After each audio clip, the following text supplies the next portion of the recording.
Hi guys, how y'all doing? I hope you're doing well. This is my second time trying to film this video. So basically the video is a Q&A. Basically I did about a year, 2 years ago, I did a video about my PID and it got a lot of views and a lot of questions, and this is my time. I'm going to answer my questions and some about trying to conceive because I had some of them as well. But most of them is about my PID.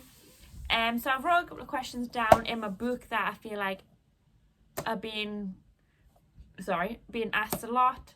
So I'm going to answer these questions for you, and we're going to sit and chill. And this is my second time filming this video, and hopefully this one does not disappear like my last one.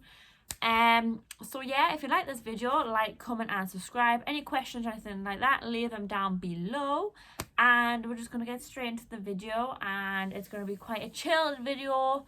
We're just going to sit, we're going to talk, we're going to bond, you're going to find stuff out, I'm going to tell you my story. So that is what we're going to do.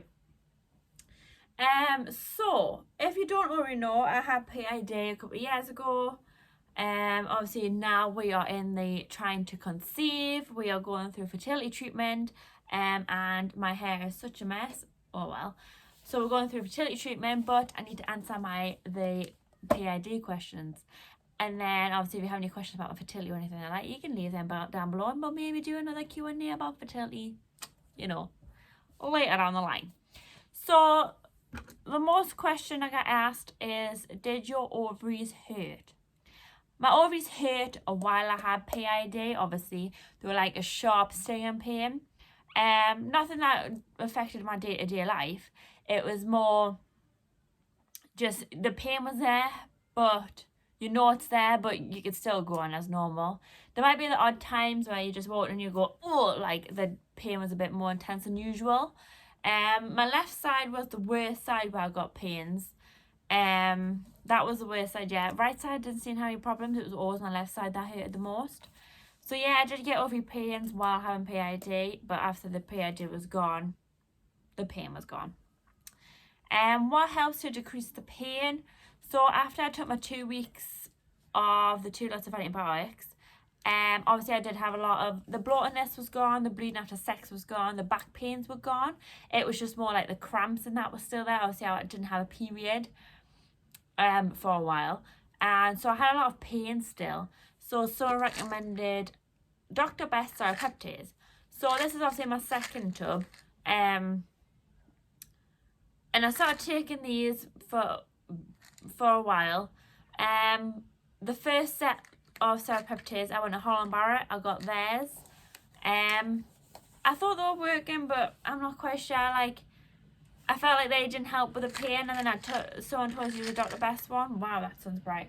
And I felt like these ones help with the pain a lot more than the other ones, but that could be because the first box might have took a little longer, more to use, because I would have been on them longer than I went on these. I don't know, but these ones I feel like worked better than the one from Holland Barrett. You can pretty much get these from anywhere. You can get them from eBay, Amazon. I think they're about £20 a tub. And the size of them is like that, so they are coated. Can you see that? The Holland Barrett ones are quite like little tiny little ones, which are easier to swallow, but I feel like them ones work better. So yeah, they helped decrease the pain. Once I came off them, I think I stayed off them for about a week, and the pain was gone, and I haven't took them ever since. Apparently it's meant to be good for unblocking your tubes, but I don't know. I've got my HSJ at the end of the month, and that will tell you if these are unblocked my tubes or if they're still blocked. We do not know. We'll find out at the end of the month, and then I'll let you know. Recovery from PID. So the recovery was pretty easy, you know. Once the antibiotics was done, about a month later the pain seemed to go. Like it says, I was just playing on the waiting game for my period pretty much. So yeah, the recovery was pretty simple for me. Obviously I didn't have to go in a hospital or nothing like that, be on IV. Mine was literally just antibiotics and it was gone, so I was thankful for that. Did the pain come back after serapeptase? I just answered that before. No, the pain did not come back after serapeptase. I might just get a couple of cramps when it comes to the end of the month, but who doesn't? Does sex stop hurting? Yes, sex does stop hurting. Obviously, when you have PID, everything's inflamed, so sex does hurt, it does burn, you do bleed some occasions. But once the PID was gone, I would say I was on antibiotics for 2 weeks. I didn't have sex until 2 weeks after the end of my antibiotics course, and you know what, it didn't hurt. I was scared to have sex, don't get us wrong, but after it didn't hurt. No, after like the whole treatment was done with, it did not hurt. So no, the pain eventually went away. Did my periods stop? Yes, my periods stopped during while I had PID, but it could have been a combination of being on the depot shot and having PID. So obviously I was on the depot shot. That explains why I had PID for so long, because I did have bleeding every now and then, but because I was on the depot shot, I thought it was just my period trying to start, when really it was PID. That's why I had it for so long, because I thought it was just my period. But don't be fooled, get checked out, guys. Just get checked out, don't do what I did. So yeah, my periods did stop, but they came back about 5 months after the PID treatment. Did my partner get treated? He did not get treated for PID. No, he didn't.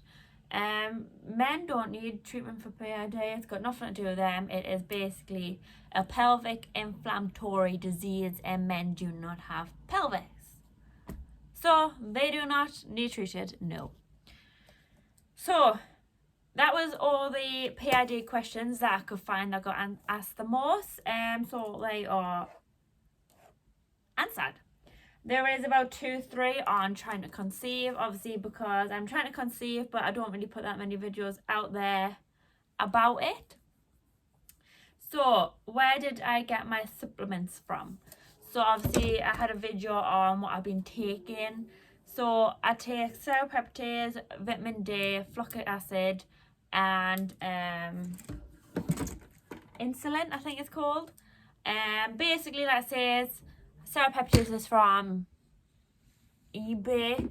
The insulin was from I think it's called Dr. Meds, and vitamin D and folic acid was just from Holland Barrett. What meds did you use? Same question, just told you. Where did I get my supplements? Basically that's the same as what meds did I use. First appointment. So someone to ask how long did it take to get referred, and then how long did it take for my first appointment. So it was a long time for me-ish, because I had to put weight on. So when I went to the doctors for obviously trying to conceive and it wasn't happening, I did get scans, I got blood, and I got my BMI. Everything looked fine on my blood, everything looked fine on my scan. My BMI was only 17, and obviously to get referred, your BMI has to be 19. So I had to wait until I put the weight on until I got referred, and it took about 3-4 months for us to eventually put the weight on. And then I eventually got referred in February time, and I didn't get my first appointment until...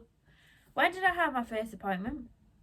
April the 26th, I think, was my first appointment. So February, March, April, May, June, July, August. So it took about 6 months to get my first appointment after the referral.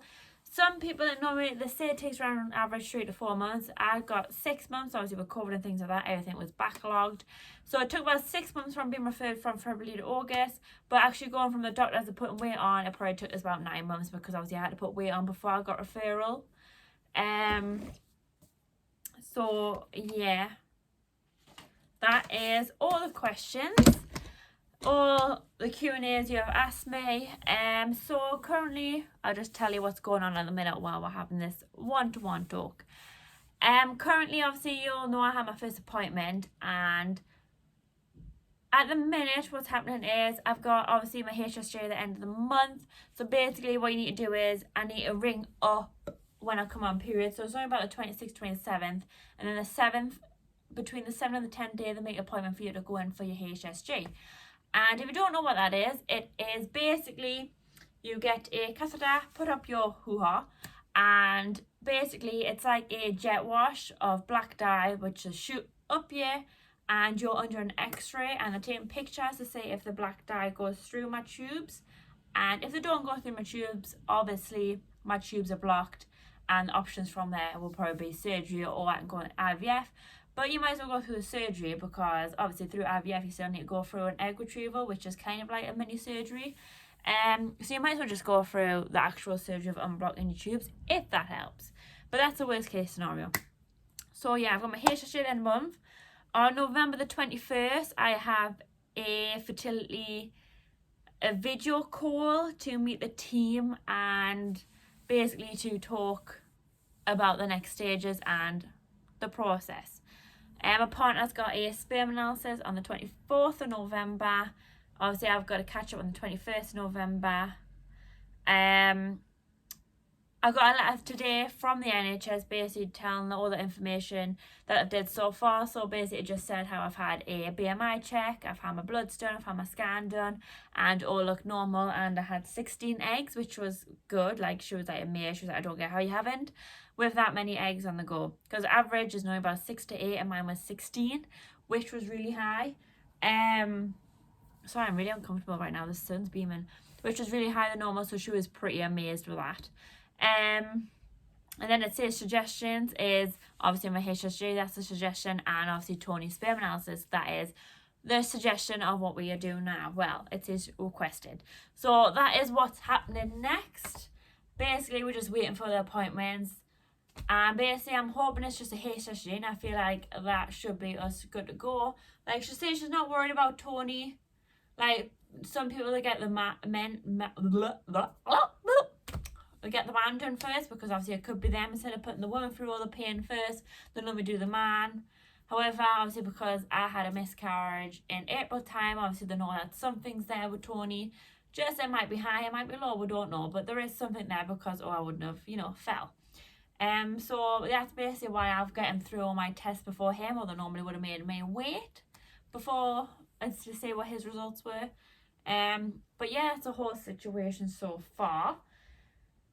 So you probably won't get an update on the whole fertility treatment until after the end of the month, after the HSG, after it'll probably be December time, because obviously I have my follow-up appointment on November the 21st. So by the time I make the video and process everything and see what's going on, probably like end of November, beginning of December, by the time you find any other updates. So yeah, that is pretty much it. If you like this video, please like, comment and subscribe. Any of his video suggestions, just leave them down below. And yeah, I will see you next time. Bye. Bye guys.